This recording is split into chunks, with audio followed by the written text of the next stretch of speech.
জ্বালানি সাশ্রয়ে নতুন পরিকল্পনায় শিক্ষা প্রতিষ্ঠানে অনলাইন অফলাইনে ক্লাস চায় মন্ত্রণালয়, সিদ্ধান্ত মন্ত্রিসভায়। নবনিযুক্ত ৪২ জেলা পরিষদের প্রশাসকদের সঙ্গে প্রধানমন্ত্রীর বৈঠক, মাঠ পর্যায়ে কার্যকরভাবে কাজ করার নির্দেশনা। হাম নিয়ে বাড়ছে উদ্বেগ, কুমিল্লার ৩ শিশুর ঢাকায় মৃত্যু, আইসোলেশনে চিকিৎসা নেওয়ার পরামর্শ। হরমুজ প্রণালীতে টোল আরোপ পরিকল্পনায় অনুমোদন ইরানের, ওমানের সহযোগিতায় বাস্তবায়িত হবে ব্যবস্থা। এবং বাংলাদেশের বিপক্ষে ওয়ানডে ও টি-20 সিরিজের দল ঘোষণা নিউজিল্যান্ডের, ইনজুরি কাটিয়ে জায়গা পেয়েছেন ৩ পেসার।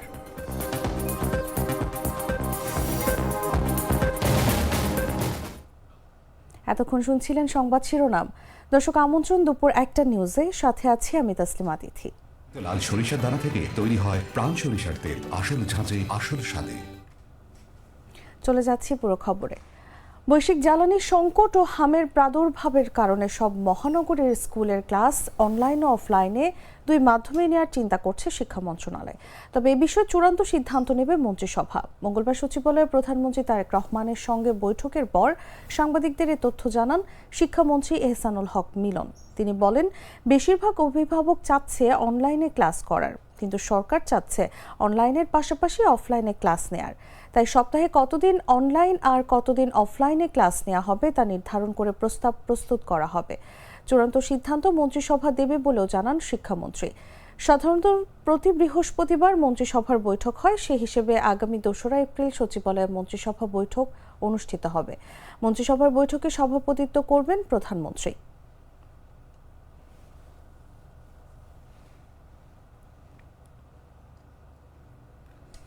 নবনিযুক্ত ৪২টি জেলা পরিষদের প্রশাসকদের সঙ্গে বৈঠক করেছেন প্রধানমন্ত্রী তারেক রহমান। সোমবার রাতে গুলশানে বিএনপি চেয়ারম্যানের কার্যালয়ে এই বৈঠক হয়। বৈঠকে প্রধানমন্ত্রী জেলা পরিষদের প্রশাসকদের মাঠ পর্যায়ে কার্যকরভাবে কাজ করার নির্দেশনা দেন। বিশেষ করে স্থানীয় সরকার কাঠামো শক্তিশালী করা, তৃণমূল পর্যায়ে উন্নয়ন কর্মকাণ্ড ত্বরান্বিত করা এবং জনসেবা নিশ্চিতের বিষয়ে নবনিযুক্ত প্রশাসকদের নির্দেশ দেন। এর আগে রাত 9:30টায় কার্যালয়ে আসেন বিএনপি চেয়ারম্যান ও প্রধানমন্ত্রী তারেক রহমান। গত 15 মার্চ সরকার ৪২টি জেলা পরিষদে প্রশাসক নিয়োগ দেয়। নিয়োগের পর এটি প্রশাসকদের সঙ্গে প্রধানমন্ত্রীর প্রথম আনুষ্ঠানিক সাক্ষাৎ।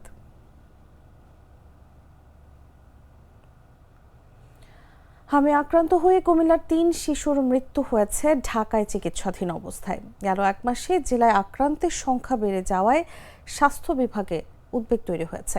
ইতিমধ্যে কুমিল্লা ও ঢাকার বিভিন্ন হাসপাতালে আরও অন্তত ২১ জন শিশু চিকিৎসাধীন রয়েছে।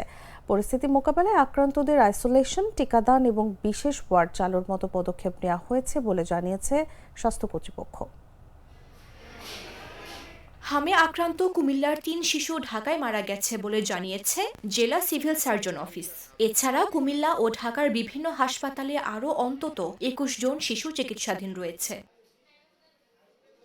সোমবার সন্ধ্যায় কুমিল্লার সিভিল সার্জন ডাক্তার আলী নূর মোহাম্মদ বশির বিষয়টি নিশ্চিত করেছেন। খোঁজ নিয়ে জানা যায়, মারা যাওয়া শিশুদের মধ্যে একজন কুমিল্লা সিটি কর্পোরেশন এলাকার এবং ২ জনের বাসা তিতাস উপজেলায়। সিভিল সার্জন ডাক্তার আলী নূর মোহাম্মদ বশির বলেন, হামে আক্রান্ত হয়ে ঢাকায় চিকিৎসাধীন অবস্থায় কুমিল্লার ৩ শিশুর মৃত্যু হয়েছে। তবে তাদের বিষয়ে এখনো বিস্তারিত তথ্য পাওয়া যায়নি। ৩ জন সাসপেক্টেড মারা গেছে, কিন্তু তারা এখনো পজিটিভ আমরা এখনো কোনো রেকর্ড পাইনি ঢাকা থেকে। এ বিষয়ে কুমিল্লা মেডিকেল কলেজ হাসপাতালের শিশু বিভাগের প্রধান ডাক্তার মিয়া মঞ্জুর আহমেদ বলেন, গত 18 মার্চ থেকে 30 মার্চ পর্যন্ত মাত্র 12 দিনে 25 জন হাম আক্রান্ত শিশু হাসপাতালে ভর্তি হয়েছে। সাসপেক্টেড মিজেলসের রোগী ভর্তি হয়েছে 25 জন এবং এর মধ্যে 8 জন রোগী আমরা চিকিৎসা দিয়ে আমরা বাড়িতে পাঠিয়ে দিয়েছি ভালো হওয়ার পরে, এবং এর মধ্যে 2 জন রোগীকে আমরা ঢাকায় উন্নত চিকিৎসার জন্য রেফার করেছি।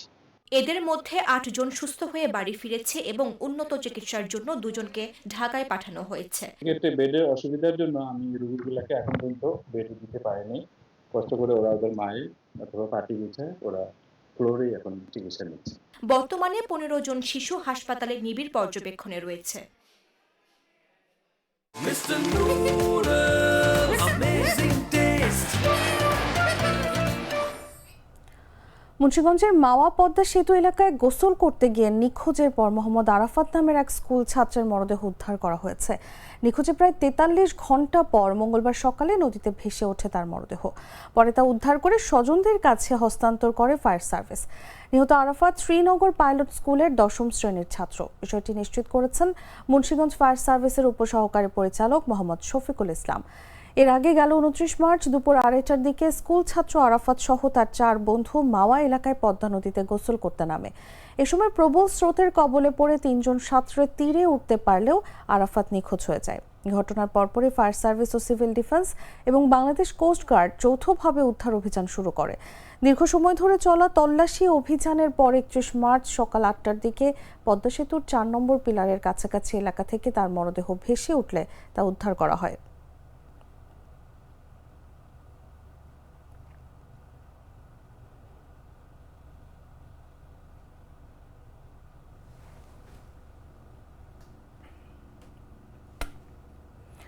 ঢাকা সহ দেশের ৬টি অঞ্চলে দুপুর ১টার মধ্যে ঝড় বৃষ্টির আভাস দিয়েছে আবহাওয়া অধিদপ্তর। মঙ্গলবার ভোর ৫টা থেকে দুপুর ১টা পর্যন্ত দেশের অভ্যন্তরীণ নদীবন্দর সমূহের জন্য দেয়া আবহাওয়ার পূর্বাভাসে এ তথ্য জানানো হয়। পূর্বাভাসে বলা হয়, ঢাকা, ময়মনসিংহ, কুমিল্লা, নোয়াখালী, চট্টগ্রাম এবং সিলেট অঞ্চলসমূহের উপর দিয়ে পশ্চিম উত্তর পশ্চিম দিক থেকে ঘন্টায় ৪৫ থেকে ৬০ কিলোমিটার বেগে অস্থায়ীভাবে দমকা বা ঝোড়ো হাওয়া সহ বৃষ্টি বা বজ্র বৃষ্টি হতে পারে। এসব এলাকার নদীবন্দর সমূহকে ১ নম্বর সতর্ক সংকেত দেখাতে বলা হয়েছে। গ্লিটারের টুইন লেমন ও অ্যান্টিব্যাকটেরিয়াল ফর্মুলা বাসনকে চকচকে জীবাণুমুক্ত করে আমাদের দেয় গ্লিটার গ্যারান্টি। জানাবো আন্তর্জাতিক সংবাদ।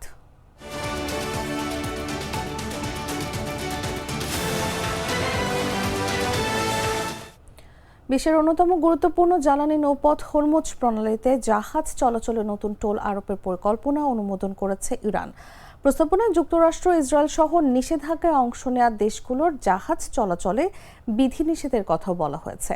এ পরিস্থিতিতে দৈনিক প্রায় ২০% বৈশ্বিক তেল ও গ্যাস সরবরাহের এই রুট ঘিরে নতুন করে উদ্বেগ তৈরি হয়েছে আন্তর্জাতিক বাজারে।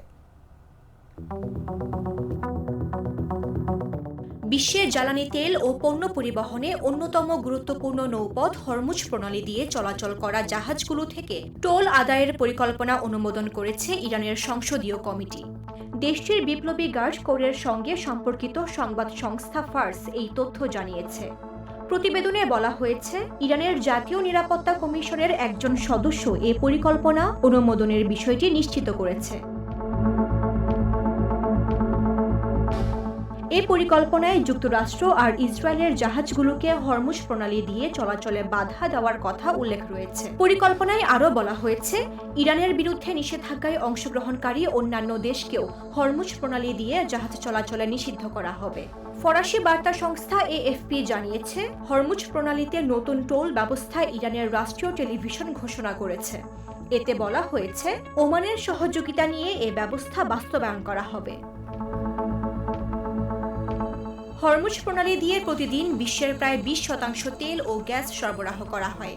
যুদ্ধের কারণে গুরুত্বপূর্ণ এই জলপথ কার্যত বন্ধ হয়ে পড়ায় বিশ্বজুড়ে তেলের মজুদ দ্রুত কমতে শুরু করেছে। সংযুক্ত আরব আমিরাতের দুবাই বন্দরে নোঙর করা অবস্থায় কুয়েতি তেলের ট্যাঙ্কার আল সালমি ইরানের হামলার শিকার হয়েছে।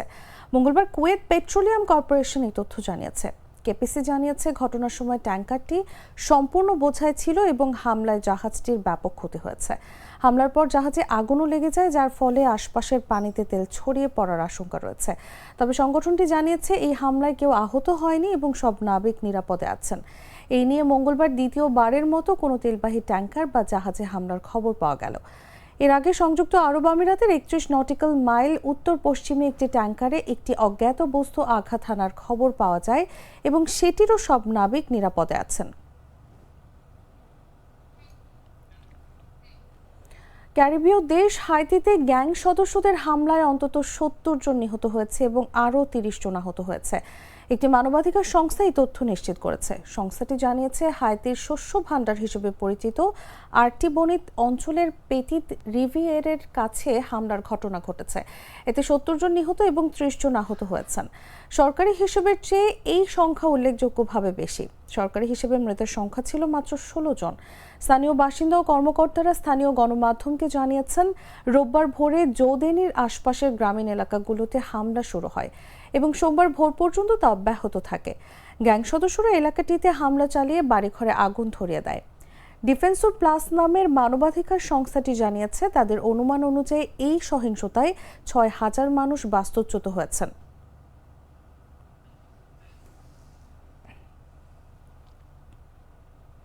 সংবাদ শেষ করব খেলার খবর জানিয়ে।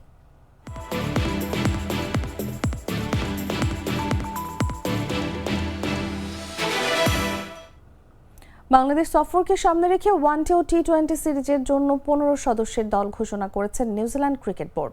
দলে ইনজুরি কাটিয়ে ফেরা 3 পেসার ম্যাট ফিশার, উইল ও'রোর্ক এবং ব্লেয়ার টিকনার জায়গা পেয়েছেন। অফ স্পিনিং অলরাউন্ডার ডিন ফক্সক্রফটও আবার সাদা বলের দলে ফিরেছেন। ঘরোয়া ক্রিকেটে ধারাবাহিক পারফরমেন্সের ভিত্তিতেই তাকে দলে নেওয়া হয়েছে। আইপিএলে ব্যস্ত থাকায় দলের বেশ কয়েকজন নিয়মিত ক্রিকেটার এই সিরিজে থাকছেন না। নিয়মিত অধিনায়ক মিচেল স্যান্টনার আইপিএলে অংশ নেয় ওয়ানডে ও টি-20 দুই সংস্করণেই নেতৃত্ব দেওয়া হয়েছে টম ল্যাথমকে।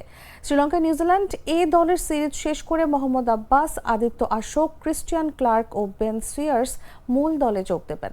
নিউজিল্যান্ড দল আগামী 13 এপ্রিল দেশ ছাড়বে এবং প্রথম ওয়ানডে অনুষ্ঠিত হবে 17 এপ্রিল।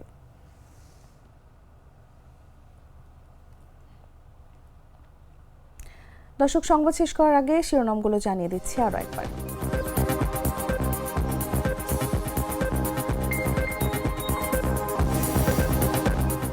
জ্বালানি সাশ্রয়ে নতুন পরিকল্পনা, শিক্ষা প্রতিষ্ঠানে অনলাইন অফলাইনে ক্লাস চায় মন্ত্রণালয়, সিদ্ধান্ত মন্ত্রিসভায়।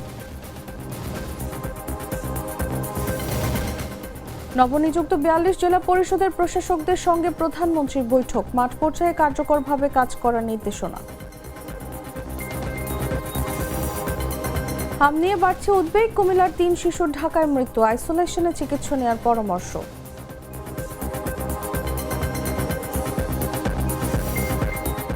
হরমুজ প্রণালীতে টোল আরোপ পরিকল্পনায় অনুমোদন ইরানের, ওমানের সহযোগিতায় বাস্তবায়িত হবে ব্যবস্থা।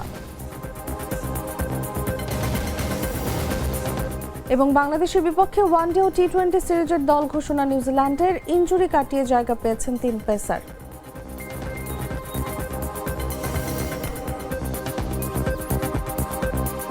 দর্শক, এই ছিল এখনকার মতো। এরপর দেখবেন দুপুর 3টা নিউজ। প্রতি মুহূর্তের সর্বশেষ খবর জানতে ভিজিট করুন jagonews24.com। ফলো করুন আমাদের ভেরিফাইড ফেসবুক পেজ এবং সাবস্ক্রাইব করুন জাগো নিউজের ইউটিউব চ্যানেল। ধন্যবাদ সবাইকে।